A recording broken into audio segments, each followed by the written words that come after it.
Inspektoriati i Mbrojtjes së Territorit pranë Bashkisë Shkodër ka nisur verifikimin e terren në kuadër të përgatitjeve për sezonin e ri turistik në plazhin Velipojës. Drejtori i MTS Pierin Lazri bëri të ditur se kanë kryer kontrolle të strukturave të shërbimit të ngritura për gjatë vizës drejtare, duke i ballafaqur me dokumentacionin përkatës të administruar nga institucionet përgjegjëse. Sipas Lazrit, në zbatim të vendimit të Këshillit të Ministrave numër 649, datë 16/10/2024 për kushtet e kriteret e ushtrimit të veprimtarisë së stacionit të plazhit, të gjitha strukturat e përkohshme të shërbimit, përjashtuar instalimet sanitare publike dhe pikat e vrojtimit, duhet të shmontohen me përfundimin e afatit sezonal me qëllim rikthtimin e plazhit në gjendje të natyrore. IMT ka lënë afat të gjitha subjekteve që të bëjnë lirimin vullnetar të brezë renor deri në datën 5 mars, në të kundërt do ndërhyet në bazë të ligjit.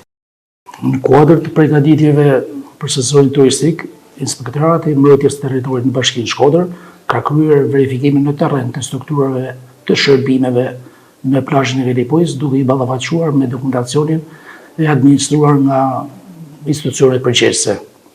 Në përputhje me vendimin e Këshillit të Ministrave numër 649, datë 26/10/2024, për kushtet dhe kriteret e ushtrimit të veprimtarisë të stacionit të plazhit, përcaktohet se të gjitha strukturat e përkohshme të shërbimeve duhet të çmontohen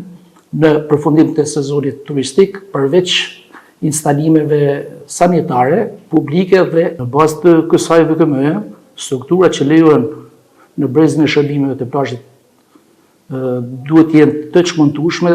strukturat e lehta në mënyrë që të magazinohen në përfundim të procesit turistik. Në këtë kuadër u bën thirrje gjithë operatorëve dhe bizneseve që operojnë në plazhin e Velipojës të procedojnë me çmontimin vullnetarisht të këtyre strukturave deri me datën 5 mars 2026. Ky proces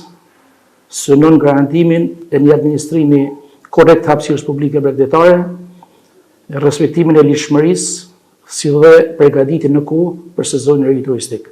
Ky proces është pjesë e masës për garantimin e rendit dhe standardeve në administrimin e vizës brejtare me qëllim që plazhi i Velipojës të jetë i lirë, i sigurt dhe i përgatitur në kohë për sezonin e ri turistik. Autoritetet bëjnë apel për bashkëpunim nga ana bizneseve në mënyrë që ndërhyrjet të shmangen dhe procedurat të përmbyllen në mënyrë vullnetare dhe brenda afate të përcaktuara.